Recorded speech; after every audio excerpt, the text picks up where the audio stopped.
বিশ্ববিদ্যালয়ে বিয়ে কোনো শিক্ষা বা নাটকের অঙ্গ নয়। হরিণঘাটার ঘটনায় এমনই রিপোর্ট দিল তদন্ত কমিটি। রিপোর্টে ছাত্র অধ্যাপিকার বিয়ের ঘটনায় চাঞ্চল্যকর তথ্য। আগামী সপ্তাহে অধ্যাপিকার শাস্তি শোনাবে বিশ্ববিদ্যালয় শৃঙ্খলা রক্ষা কমিটি।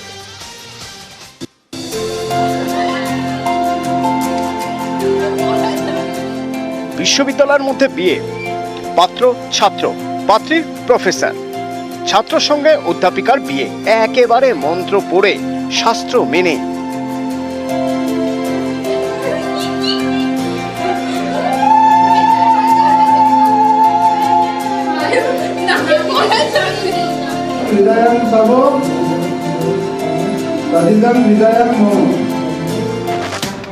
এ ছবি নদিয়ার মৌলানা আবুল কালাম আজাদ প্রযুক্তি বিশ্ববিদ্যালয়।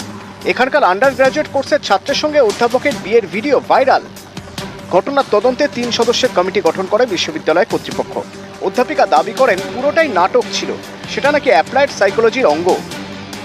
আমাকে ইনভাইট করেছিল কি ম্যাম আমরা এরকম একটা ড্রামা ভাবছি, একটা কিছু ক্লিপিংস নিয়ে থাকবো এবং সেই ড্রামাতে আমরা চাই ফ্যাকাল্টিজও ইনভলভ হোক। ভুলভাবে প্রেজেন্ট করলো অথরিটিজ এর সামনে, তো তার এগেইনস্টে আমার কাছে যে কমপ্লেন গুলো এসেছিল সেইগুলো আমি অথরিটিজ এর কাছে সাবমিট করেছি। ড্রামাটার ভিডিও আছে আমার কাছে, স্টুডেন্টের মেল আছে। ছাত্র অধ্যাপিকার বিয়ে নিয়ে চাঞ্চল্যকর রিপোর্ট দিয়েছে তদন্ত কমিটি। সেখানে বলা হয়েছে বিশ্ববিদ্যালয়ে বিয়ে কোনো নাটক নয়। ছাত্র অধ্যাপিকার বিয়ের সঙ্গে লেখাপড়ার সম্পর্ক নেই। অধ্যাপিকা ছাত্রর বিয়েতে বিশ্ববিদ্যালয়েরও কোনো সম্পর্ক নেই।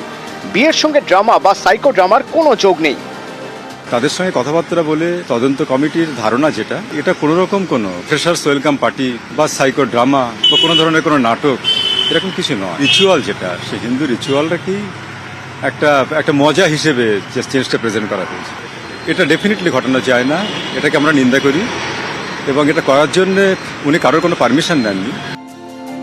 গত 16ই জানুয়ারি হরিণঘাটার মৌলানা আবুল কালাম আজাদ প্রযুক্তি বিশ্ববিদ্যালয়ে বসে বিয়ের আসর। গায়ে হলুদ থেকে সিঁদুর দান, সবই বিশ্ববিদ্যালয়ে। কনের সাজে আসেন অধ্যাপিকা, তারপর শুভ দৃষ্টি, মালা বদল, সিঁদুর দান, 7 পাকে ঘোড়া। এত কিছু কি শুধুই নাটক? বিশ্ববিদ্যালয়ের তদন্ত কমিটি তা মানতে নারাজ। এ নিয়ে কুলু পেটেছেন অধ্যাপিকা পায়েল বন্দ্যোপাধ্যায়। তার ফোন বন্ধ, আগেই তাকে ছুটিতে পাঠায় কর্তৃপক্ষ। তদন্ত কমিটির রিপোর্টের ভিত্তিতে সিদ্ধান্ত নেবে বিশ্ববিদ্যালয়ের শৃঙ্খলা রক্ষা কমিটি। নিউজ 18 বাংলা।